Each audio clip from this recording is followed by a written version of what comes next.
ಯಾದಗಿರಿಯಲ್ಲಿ ಮೊದಲ ಕನ್ನಡ ಸಾಹಿತ್ಯ ಸಮ್ಮೇಳನ ವಿಜೃಂಭಣೆಯಿಂದ ಆಚರಣೆ. ಯಾದಗಿರಿ ಜಿಲ್ಲೆಯ ಹುಣಸಗಿ ತಾಲೂಕಿನಲ್ಲಿ ಐತಿಹಾಸಿಕ ಪ್ರಥಮ ಕನ್ನಡ ಸಾಹಿತ್ಯ ಸಮ್ಮೇಳನ ವೆಂಕಟಗಿರಿ ದೇಶಪಾಂಡೆ ಅಧ್ಯಕ್ಷತೆಯಲ್ಲಿ ನಡೆದ ಸಮ್ಮೇಳನದಲ್ಲಿ ಸಾವಿರಾರು ಜನರು ಭಾಗಿ.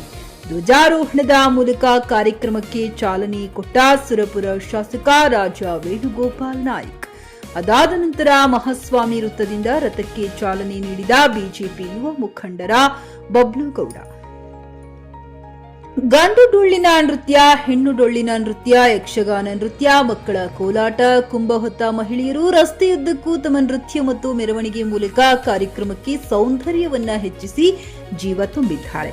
ಕುಮಾರಸ್ವಾಮಿ ವೃತ್ತದಿಂದ ಪ್ರಾರಂಭವಾಗಿ ಪಟ್ಟಣದ ಮುಖ್ಯ ರಸ್ತೆಯಿಂದ ಬಸವೇಶ್ವರ ಮೂರ್ತಿಗೆ ಹಾರ ಹಾಕಿ ನೀಲಕಂಠೇಶ್ವರ ಮಹಾಮಂಟಪ, ದೇವರ ದಾಸಿಮಯ್ಯ ಮಹಾದ್ವಾರ ಮೂಲಕ ಕೋಡೇಕಲ್ ಬಸವೇಶ್ವರ ಪ್ರಧಾನ ವೇದಿಕೆಗೆ ಆಗಮಿಸಿದರು. ಕಾರ್ಯಕ್ರಮಕ್ಕೆ ಆಗಮಿಸಿದ ಕಲಾವಿದರಿಗೆ ಕನ್ನಡ ನಾಡಿನ ಅಭಿಮಾನಿಗಳಿಗೆ ಉಪಹಾರದ ವ್ಯವಸ್ಥೆ ಮತ್ತು ಊಟದ ವ್ಯವಸ್ಥೆ ಮಾಡಲಾಗಿತ್ತು.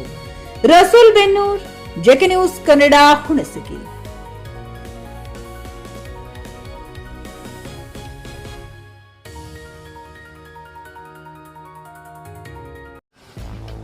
ಗ್ರಾಹಕರ ಸ್ಯಾಟಿಸ್ಫ್ಯಾಕ್ಷನ್ ನಲ್ಲಿ ನಂಬರ್ 1 ತೃಪ್ತಿಕರ ದೈಹಿಕವಾದ ಹುಮ್ನಾಬಾದ್ನ ಎಸ್ವಿ ಟಿವಿಎಸ್ ಶೋರೂಮ್ ನಿಮಗಾಗಿ ತರುತ್ತಿದೆ ಹೊಸ ಮಾಡೆಲ್ಗಳ ಹೊಸ ಬೈಕ್ಗಳು. ಇಲ್ಲಿ ಟಿವಿಎಸ್ ನ ಸ್ಪೇರ್ ಪಾರ್ಟ್ಸ್ ಹಾಗೂ ಸರ್ವಿಸ್ ಕೂಡ ಲಭ್ಯ. ಹಾಗಿದ್ರೆ ತಡೆಯಾಕೆ ಹಿಂದೆ ಭೇಟಿ ನೀಡಿ ನಾಗಲಕ್ಷ್ಮಿ ದಾಬಾ ಹತ್ತಿರ ಗುಲ್ಬರ್ಗಾ ರೋಡ್, ಹುಮ್ನಾಬಾದ್. ಹೆಚ್ಚಿನ ಮಾಹಿತಿಗಾಗಿ ಸಂಪರ್ಕಿಸಿ 8494951009.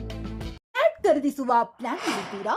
ಹಾಗಾದ್ರೆ ಕೇತಕಿ ಡೆವಲಪರ್ಸ್ ನಲ್ಲಿ ಮೂಲಭೂತ ಸೌಕರ್ಯಗಳುಳ್ಳ CC road, footpath, garden, under drainage, water supply, ಉತ್ತಮ ಪರಿಸರವುಳ್ಳ ಫ್ಲಾಟ್ಸ್ ಲೇಔಟ್ ಲಭ್ಯ. ಬೀದರ್, ಹುಮ್ನಾಬಾದ್ ಸೇರಿದಂತೆ ಹಲವು ಭಾಗಗಳಲ್ಲಿ ಸುಂದರ ಲೇಔಟ್ಗಳಿದ್ದು ಅತ್ಯುತ್ತಮ ಬೆಲೆ, ಇಎಂಐ ಸ್ಕೀಮ್ ಅನ್ನು ಲಭ್ಯ. ಹಾಗಿದ್ರೆ ತಡೆಯಾಕೆ ಹಿಂದೆ ಸಂಪರ್ಕಿಸಿ 7676474747. MD ಸಂಗಮೇಶ್ ಚಿದ್ರಿ, ಹುಮ್ನಾಬಾದ್.